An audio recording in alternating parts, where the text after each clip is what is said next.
Kisah horor ini dialami oleh Mas Yubing ketika dia menempati sebuah kontrakan. Jadi, selama menempati kontrakan itu Mas Yubing ini sering banget mendapati kejadian janggal, bahkan sampai membuatnya sakit. Jadi, rumah kontrakan yang ditempati Mas Yubing itu ternyata menyimpan sebuah misteri yang akhirnya sama dia bisa dipecahkan. Kejadian ini terjadi di pertengahan tahun 2022. Waktu itu, Yubing bekerja di salah satu pabrik yang ada di Gresik, Jawa Timur. Pabriknya yaitu pabrik Petro. Buat orang daerah Gresik dan sekitarnya pasti udah tau lah, gede banget itu pabriknya. Nah, sudah kurang lebih 4 tahun Yubing bekerja di sana.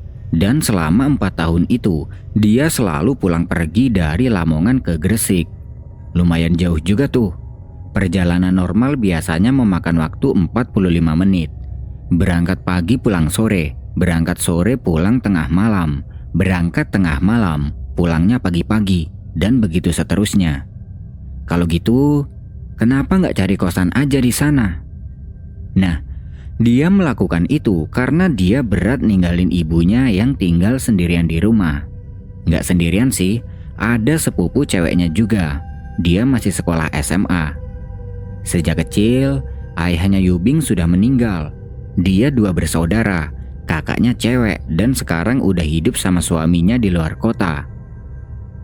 Melihat Yubing yang setiap harinya pulang pergi terus, lama-lama ibunya nggak tega. Terlebih setelah kejadian apes yang dialami Yubing. Jadi, Yubing ini pernah nggak sengaja nabrak orang yang tiba-tiba nyebrang jalan dan orangnya itu sampai meninggal dunia. Kejadian itu terjadi pas malam, tepatnya ketika dia pulang kerja. Beruntungnya, pihak keluarga korban tidak memperpanjang masalah ini dan diselesaikan secara kekeluargaan. "Le, kamu ini mbok yang ngekos aja di sana. Nggak capek apa tiap hari pulang pergi terus?" kata ibu Yubing. "Walah mak, kalau aku ngekos, nanti mak sama siapa di rumah?" "Wes talah Le, di rumah kan ada Ajeng. Udah gak usah mikirin emak, yang terpenting kesehatanmu. Lagian jarang-jarang kan kamu masih bisa pulang." "Ya udah wes, gampang. Nanti tak tanya kosan ke teman-teman pabrik." Sebenarnya gak tega bagi Yubing kalau harus tinggal di kosan. Tapi mau gimana lagi? Jarak tempuhnya juga gak deket. Dan sebenarnya dia juga udah lama pengen ngekos di sana. Oke lah, Yubing menuruti perkataan ibunya. Di pabrik tempat dia bekerja, dia bertanya ke teman dekatnya yang kebetulan dia kerja satu pabrik tapi beda bagian. Sebut saja dia adalah Latif. Dia orang daerah Gresik sendiri, tepatnya di Balong Panggang. Yubing dan Latif ini teman dekat dan biasa ngopi bareng di depan pabrik kalau jam istirahat atau sepulang kerja. Pas lagi ngopi itu, dia bertanya pada Latif, "Bro, tempat kosmu masih ada yang kosong gak?" "Kenapa? Mau nggak kos?" "Iya nih, capek tiap hari pulang pergi terus." "Gini aja bro, kalau kamu mau, kita ngontrak rumah aja. Di kosku kurang nyaman soalnya." "Apa nggak kemahalan kalau ngontrak? Kita cari yang kecil-kecil aja yang bisa bayar bulanan. Biasanya kita patungan. Ntar kita ajak orang lain juga buat tinggal di kontrakan, biar patungannya makin murah." Kalau dipikir-pikir benar kata Latif. Kalau ngontrak kan bisa bebas dan bisa lebih leluasa. Nah, setelah obrolan itu, Latif dan Yubing cari info kontrakan. Beberapa hari kemudian, pas lagi kerja dia dihubungi sama Latif. Katanya dia nemu rumah kontrakan dan dia ngajakin Yubing buat datang ke sana nanti sepulang kerja. Oke lah, sore itu mereka berdua datang ke rumah kontrakan itu. Jaraknya cukup jauh sih dari pabrik, sekitar 9 kilometeran. Tapi itu nggak jadi masalah, soalnya mereka-mereka ini pada bawa motor. Sesampai di rumah itu, Latif langsung menghubungi nomor kontak yang tertulis di tembok depan. Dan besok, si pemilik rumah itu mau ngajakin mereka ketemuan. Rumah yang cukup luas buat ditempati berdua dan semoga saja harganya tidak mahal dan bisa dibayar bulanan. Oke lah, Latif kembali ke kosannya dan Yubing pulang ke Lamongan. Besoknya, Sepulang kerja mereka ketemuan sama si pemilik rumah itu di sebuah kafe untuk bernegosiasi tentang rumah itu. Sebut saja pemiliknya itu adalah Mas Agus. Dia berdomisili di Surabaya. Awalnya rumah itu memang dikontrakkan untuk tahunan. Tapi mengingat mereka berdua ini adalah seorang karyawan pabrik yang gajinya bulanan, jadi Mas Agus memberi keringanan dan rumah itu bisa dibayar bulanan. Untuk harganya terbilang cukup murah. Kalau dihitung dengan ngekos perorangan, ya hitungannya hampir sama. Nah, mereka berdua heran dong. Rumah seluas itu kenapa dikontrakkan dengan harga yang cukup murah? Kata Mas Agus, daripada nggak ada yang menghuni lebih baik dikontrakan saja. Katanya, rumah itu dulunya dihuni oleh keluarganya Mas Agus, tapi sekarang mereka udah pergi jauh. Mas Agus sendiri nggak sempat mengurus rumah itu karena dia sudah punya rumah sendiri di Surabaya. Wah, kebetulan banget dong. Kalau nanti dihuni 3-4 orang, otomatis biaya patungan mereka semakin ringan. Oke lah, deal. Mereka langsung bergerak menuju ke rumah itu. Sesampai di sana, Mas Agus memberitahukan kalau yang di sebelah kanan itu sebenarnya juga rumahnya. Tapi itu tidak dikontrakan dan dibiarkan saja kosong. Jadi rumahnya itu memang ada 2 petak yang posisinya berjajar. Mas Agus menunjukkan beberapa ruangan di rumah yang akan mereka tempati. Benar-benar luas ini rumah. Berlantai 1, 2 kamar tidur dan 1 kamar mandi. Perabot seperti lemari, meja makan, dan peralatan dapur pun sudah tersedia. Yubing menanyakan lagi tentang harga yang cukup murah tadi. Apa benar rumah ini disewakan dengan harga segitu? Dan kata Mas Agus benar. Alasannya sama seperti tadi. Daripada kosong dan gak ada yang nempatin. Mas Agus juga memberitahu mereka kalau setiap pagi akan ada orang yang datang ke sini untuk menyapu halaman. Wah, tambah untung lagi nih kalau ada yang nyapu halaman. Soalnya halamannya cukup luas dan banyak pohon. Akhirnya oke lah, semua sudah disepakati oleh kedua pihak dan besok rumah ini sudah bisa mereka tempati. Pulanglah mereka semua, dan sebelum pulang, Mas Agus memberikan kunci rumah pada mereka dan bilang semoga betah dan nyaman tinggal di rumah ini. Sesampainya di rumah, Yubing memberitahu ibunya kalau dia sudah mendapat kosan dan mulai besok dia akan tinggal di sana. Untuk pulangnya dia usahakan seminggu sekali untuk menjenguk beliau. Ya, namanya juga anak laki-laki. Tanggung jawab seorang laki-laki itu nomor 1 adalah orang tuanya. Yubing juga berpesan pada Ajeng untuk membantu ibunya selama dia tinggal di kosan. Nah, besoknya Yubing dan Latif berbondong-bondong pindah ke rumah itu. Seakan-akan mereka ini sedang dapat rezeki nomplok karena bisa dapat rumah sebagus ini dengan harga terjangkau untuk mereka-mereka yang hanya karyawan pabrik. Hari-hari selanjutnya mereka menjalani aktivitas seperti biasa. Dan karena mereka berdua ini beda bagian, jadi shift kerjanya kadang gak sama. Di rumah itu, mereka cuma nempatin 1 kamar aja buat berdua. Karena 1 kamar ini aja udah lebih dari cukup buat berdua.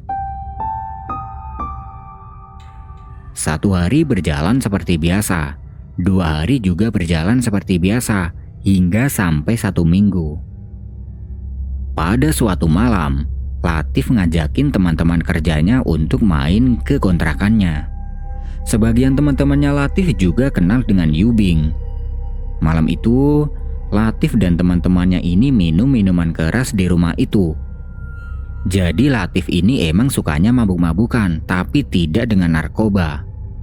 Sempat si Yubing ini ditawarin untuk ikut minum, tapi dia nggak mau. Karena memang dia ini nggak suka sama miras.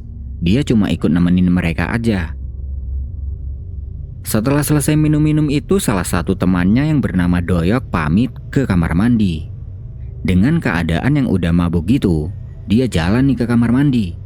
Dan setelah selesai, tiba-tiba dia tanya, "Bro, ini kontrakan apa kosan sih?" "Kontrakan bro, kalau kosan mana mungkin aku berani ngajakin kalian minum di sini. Tapi tadi di dapur kok ada ibu-ibu lagi masak." Yubing sempat kaget. Lah kok bisa ada ibu-ibu?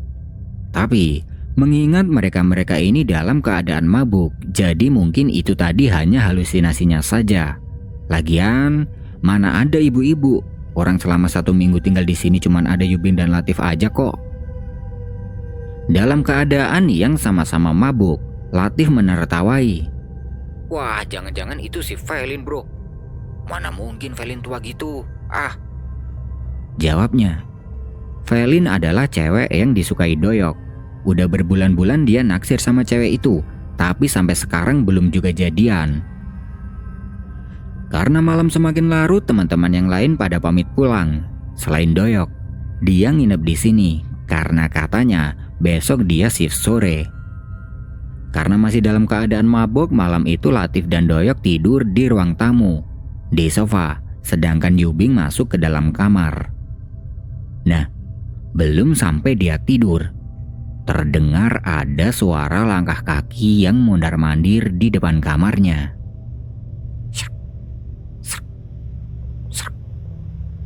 Yubing berpikir, ini siapa yang bangun dan ngapain mondar-mandir? Dia mengira di luar itu adalah Latif atau mungkin Doyok. Tidak berselang lama, tiba-tiba ada suara orang yang membanting-banting kayu dari luar jendela kamar. Bruak, bruak. Yubing masih belum berpikir ke hal yang horor dulu. Ya kali aja di luar ini ada tikus atau kucing. Dia ambil selimut, kemudian tidur. Nah, sejak kejadian malam itu, keanehan demi keanehan mulai dirasakan oleh Yubing di rumah itu. Begitu juga dengan Latif. Tapi mereka nggak cerita satu sama lain. Besoknya, bangun tidur dia melihat Latif dan Doyok masih tidur di sofa ruang tamu. Karena hari ini dia shift pagi, jadi dia bergegas mandi dan membiarkan mereka tidur, kemudian berangkat kerja. Sepulang kerja, rumah ini sepi banget karena mungkin si Latif sedang shift siang atau shift sore. Yubing langsung mandi. Setelah itu dia ke warung kopi dekat pabrik buat nongkrong. Sebenarnya di depan rumahnya itu juga ada warung kopi atau bisa dibilang mini cafe. Tapi dia nggak pernah nongkrong di situ. Selain karena belum terbiasa, kelihatannya yang nongkrong di situ kebanyakan orang daerah sini sendiri. Jadi istilahnya dia ini sungkan lah. Kalau warung kopi yang di depan pabrik itu emang udah langganannya. Banyak pekerja lain juga biasa nongkrong di situ. Di warung itu dia ngopi sambil main game. Karena si Yubing ini emang suka banget sama game online. Dia nongkrong lama banget nih, sampai sekitar jam 8 malam baru dia balik pulang. Nah, sesampai di rumah, dia mendengar ada orang yang lagi mandi di kamar mandi.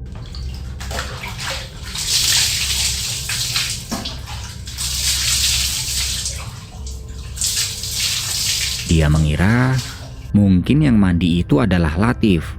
Tapi agak aneh juga sebenarnya. Dia pulang tadi, pintu rumahnya ini dalam keadaan terkunci. Biasanya, si Latif ini jarang banget mau ngunci pintu selain kalau dia keluar rumah. Nggak begitu dipikirin juga sih. Yubing langsung ke dapur untuk membuat kopi. Setelah itu dia membawa segelas kopi itu ke teras rumah untuk melanjutkan main game online. Nah, pas dia lewat depan kamar mandi, tiba-tiba pintu kamar mandinya ini kebuka. Mungkin si Latif sudah selesai mandi dan sekarang sedang di kamar. Di teras depan itu, dia khusyuk dengan HP-nya. Dan beberapa menit kemudian, tiba-tiba si Latif datang. Tapi kedatangan Latif itu bukan dari dalam rumah, melainkan dia baru pulang kerja. Yubing kaget dong. Loh, kalau Latif baru pulang kerja, terus yang mandi tadi siapa? Dia tanya ke Latif. Loh bro, baru pulang?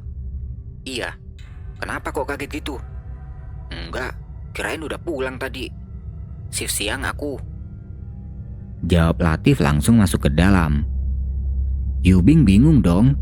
Tadi jelas-jelas dia dengar di kamar mandi ada orang dan mengiranya itu adalah si Latif. Tidak lama kemudian, Latif datang dan ikut duduk di teras bersama Yubing. Yubing gak cerita apa-apa soal yang mandi tadi. Di teras itu mereka ngobrol-ngobrol gitulah sambil joinan minum kopi buatan Yubing. Karena malam sudah larut, mereka berdua masuk rumah dan langsung tidur. Kejadian tadi membuat Yubing merasa sedikit takut dengan keadaan rumah ini. Besoknya, dia bangun pagi dan langsung mandi karena hari ini dia masih shift pagi. Nah, pas lagi mandi tadi, dia mendengar dengan jelas kalau di dapur ada orang yang sedang beraktivitas. Kayak lagi goreng-goreng gitu. Yubing langsung keingat dengan kejadian semalam. Tapi dia tidak mau berpikir negatif dulu. Ya mungkin aja itu Latif yang lagi masak atau apalah. Dia mempercepat mandinya. Dan setelah keluar dari kamar mandi, dia nyempetin nengok ke dapur. Tapi di dapur ini nggak ada siapa-siapa. Wah, kok jadi nggak beres gini ya nih rumah? Batin Yubing. Dia langsung masuk ke kamar. Dan benar saja, di kamar si Latif ini masih tidur pulas. Yubing langsung ganti baju dan berangkat kerja. Nah, di pabrik, dia ini tiba-tiba merasa nggak enak badan, entah masuk angin atau apa. Jadi kayak meriang gitu, tanda-tanda mau demam. Sore harinya dia pulang, dan kebetulan pas nyampe rumah itu dia ketemu sama ibu-ibu yang lagi nyapu halaman. Ini kali ya orang yang katanya Mas Agus, batin Yubing. Sejak tinggal di rumah ini, baru kali ini dia ketemu sama ibu tukang sapu itu. Permisi bu, ibu yang tiap sore bersihin halaman sini ya? Oh iya mas, panggil saja saya Mak Pur. Oh Inji, saya yang ngontrak di rumah ini mak. Iya, tempo hari Mas Agus sudah pernah bilang ke emak kalau rumahnya ada yang ngontrak, tapi baru kali ini bisa ketemu. Terlihat ada yang aneh dengan cara Mak Pur memandang Yubing. Seakan Mak Pur ini ingin bilang sesuatu. Setelah obrolan singkat di halaman itu, Yubing pamit sama Mak Pur dan masuk. Nah, karena merasa gak enak badan, sore itu dia langsung tiduran di kamar. Badannya panas banget dan dia terkena demam. Di kamar itu dia kedinginan banget. Selimut dia pakai buat ngangetin badannya sampai dia ketiduran. Bro, bangun bro, ayo ngopi, ucap Latif membangunkan. Badanku remuk bro. Sakit kamu? Iya nih, dingin banget rasanya. Ya udah aku beliin obat ke apotek ya. Latif langsung pergi ke apotek untuk membelikan Yubing obat. Tapi udah dikasih obat, demamnya ini nggak juga turun. Otomatis dia nggak bisa masuk kerja. Nah, dalam keadaan sakit itu banyak banget kejadian aneh yang dialami Yubing. Malamnya pas tidur dia ini mimpi aneh banget. Mimpinya itu terasa seperti nyata. Jadi yang mendiami rumah ini bukan hanya dia dan Latif saja, melainkan ada satu keluarga. Satu keluarga itu terdiri dari ayah, ibu, dan 2 anak cowok semua. Entah kenapa si Yubing ini bisa dekat sama mereka. Seakan dia ini sudah bagian dari keluarga itu. Makan bareng, nonton TV bareng, dan segala macam. Rasanya sudah cukup lama Yubing tinggal di rumah itu bersama mereka. Dan pada suatu ketika, tiba-tiba salah satu anaknya ini mengalami sakit. Dan sakitnya itu menular ke satu keluarga. Satu anaknya yang sakit duluan tadi meninggal dunia, disusul anak yang satunya, kemudian ayahnya, dan yang terakhir adalah ibunya. Dari keempat orang yang meninggal itu, hanya Yubing yang selamat, bahkan sakit pun tidak. Bro, bangun bro, udah pagi, ini aku beliin sarapan. Yubing terbangun oleh suara Latif yang membangunkan. Dan pagi itu, Yubing masih dalam keadaan demam, bahkan semakin parah. Melihat keadaan Yubing yang seperti ini, Latif berinisiatif untuk mengantarkan Yubing pulang ke Lamongan agar dia bisa berobat. Karena hari ini dia masih shift kerja siang, jadi pagi itu dia langsung mengantarkan Yubing buat pulang. Dia minta tolong ke teman yang lain untuk membawakan motornya Yubing. Latif membonceng Yubing dengan motornya sendiri, diikuti temannya di belakang. Sesampai di rumah, Latif langsung pamit sama ibunya Yubing. Dia nggak bisa mampir lama-lama karena nanti siang dia ada shift kerja. Dia balik ke Gresik boncengan dengan temannya tadi. Di rumah, Yubing langsung berobat ke dokter. Dan kata dokter, ini hanya demam biasa karena efek kecapean. Tidak lupa dokter memberi surat keterangan sakit ke Yubing buat nanti dia kalau masuk kerja. Karena di pabriknya itu, kalau habis nggak masuk dengan alasan sakit wajib membawa surat keterangan dari dokter. 3 hari lamanya Yubing di rumah dan dia sudah sembuh. Dia lihat jadwal kerja hari ini dan masih kebagian shift pagi. Pagi-pagi banget dia berangkat ke Gresik. Dan sesampai di sana, dia nggak langsung ke kontrakan tapi langsung ke pabrik. Sore harinya, sepulang kerja barulah dia ke rumah kontrakannya. Nah, sore itu di kontrakan terlihat sepi banget. Pintunya terkunci. Mungkin si Latif sedang shift siang atau shift sore. Seperti biasa, setelah mandi dan segala macam, dia langsung nongkrong di warung depan pabrik sambil main game online. Dan sekitar jam 8 malam, barulah dia balik ke kontrakan. Si Yubing ini emang betah banget kalau udah main game online. Nah, sesampainya di kontrakan dia masih belum bertemu dengan Latif. Mungkin dia tadi shift sore. Kalau shift sore berarti pulangnya tengah malam. Di kontrakan itu dia sendirian. Dan entah kenapa, dia nggak kepikiran sama sekali untuk menghubungi Latif. Karena sebelumnya dia mengira kalau Latif ini sedang shift sore. Di dalam kamar, dia melanjutkan main game online. Dan karena udah ngantuk, dia lanjut tidur. Pagi harinya, pas bangun dia masih tidak melihat keberadaan Latif. Ini si Latif kemana sih? Kok nggak pulang semalaman? Batin Yubing. Dia keluar kamar untuk mandi. Dalam keadaan yang masih belum sepenuhnya sadar, dia melihat ada satu keluarga yang sedang makan di ruang tengah. 1 bapak-bapak, 1 ibu-ibu, dan 2 anak cowok. Melihat itu Yubing kaget.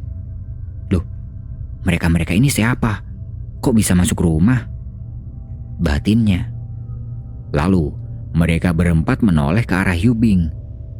Wajah keempat orang itu keriput dan bibirnya pecah-pecah. Lalu, si ibu-ibunya itu bilang ke Yubing, "Udah bangun nak, sini ikut sarapan sama kita." Iya bu, makasih. Saya mau mandi, soalnya mau kerja." Mereka berempat tersenyum dan lanjut makan. Yubing langsung berjalan ke kamar mandi. Sambil mandi itu dia mikir, siapa 4 orang itu? Dan seketika itu juga, dia ingat tentang mimpinya waktu itu. Ternyata 4 orang itu sama persis dengan orang-orang yang ada di dalam mimpinya. Pakaiannya pun sama. Yang bapaknya pakai kemeja motif bunga, yang ibu-ibu pakai daster coklat, dan kedua anaknya pakai kaos oblong warna putih dan hitam. Apa mungkin dia keluarga dari Mas Agus yang tinggal di rumah sebelah? Pikir Yubing. Dia nggak mau ambil pusing dan menganggapnya begitu. Setelah mandi dia melihat lagi ke ruang tengah. Dan 4 orang tadi tiba-tiba udah nggak ada. Bekas makanannya seperti piring dan gelas pun juga nggak ada di meja. Ini maksudnya apa sih? Aku lagi halu apa gimana ya? Batin Yubing. Tapi bodo amat lah. Dia langsung masuk ke kamar untuk ganti baju, kemudian berangkat kerja. Kondisi pintu rumah masih terkunci. Di depan rumah, dia melihat ke arah rumah sebelah.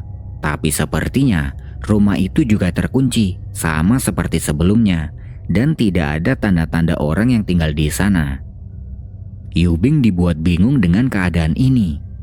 Sampai di pabrik, dia menghubungi Latif untuk menanyakan keberadaannya.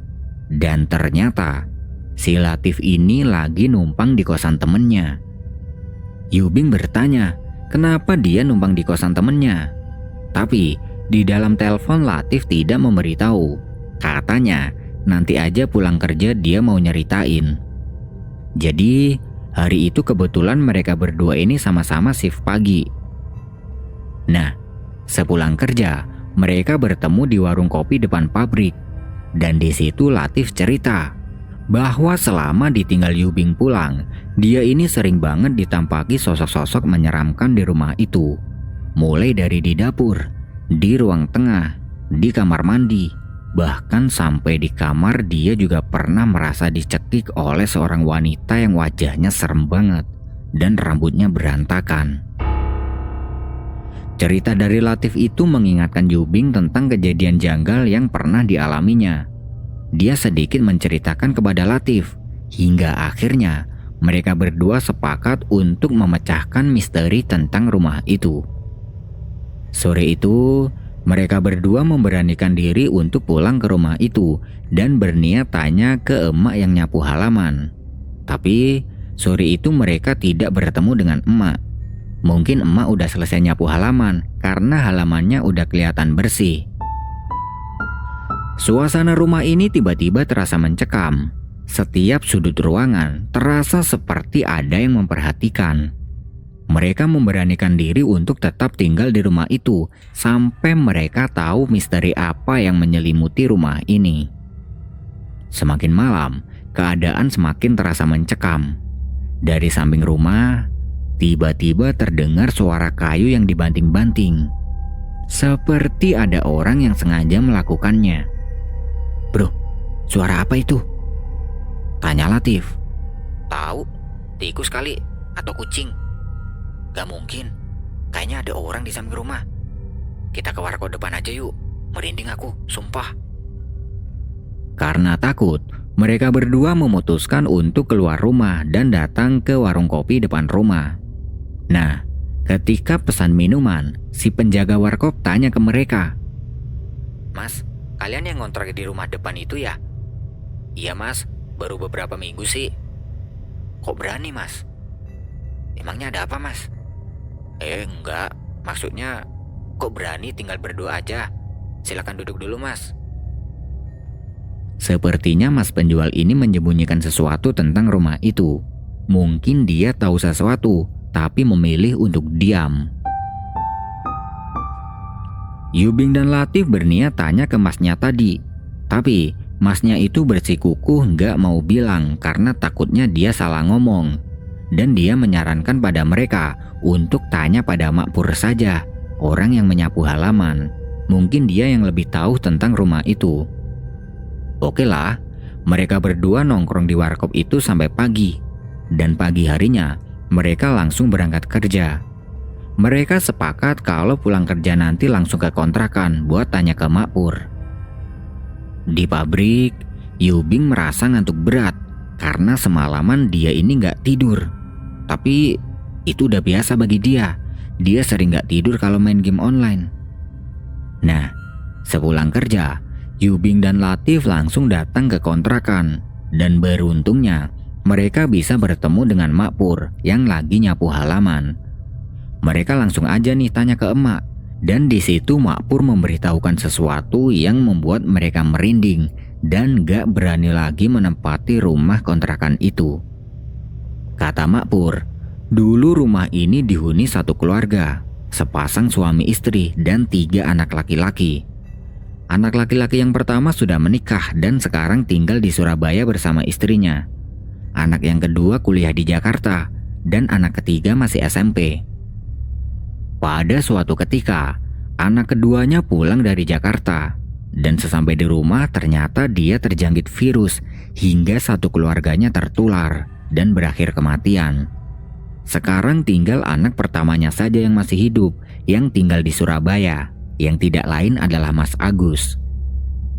Sejak kematian satu keluarga itu, rumah ini gak ada yang menempati, dan Mak Pur dibayar Mas Agus untuk nyapu halaman tiap sore agar rumah ini tetap kelihatan bersih. Kejadian yang dialami Yubing itu sebenarnya juga sering dialami oleh Mak Pur ketika sedang menyapu pada sore hari. Dia sering melihat satu keluarga itu masih mendiami rumah ini, terlebih rumah yang ada di sebelahnya. Karena kejadian meninggalnya itu tepatnya di rumah yang sebelah itu. Sejak hari itu Yubing dan Latif memutuskan untuk pindah dari kontrakan dan berniat mencari kontrakan lain. Mereka menghubungi Mas Agus untuk memberitahukan kalau mereka tidak memperpanjang sewanya dengan alasan kurang nyaman, dan Mas Agus bisa mengerti. Tapi nyari kontrakan itu nggak gampang, apalagi yang bisa cocok dengan harganya. Jadi sambil mencari itu, Yubing pulang pergi lagi dari Lamongan ke Gresik sampai dia menemukan tempat kontrakan yang baru. Nah, itu tadi adalah sebuah kisah horor yang bisa aku sajikan ke kalian semua. Buat yang masih stay, aku ucapin terima kasih dan tunggu kisah horor selanjutnya.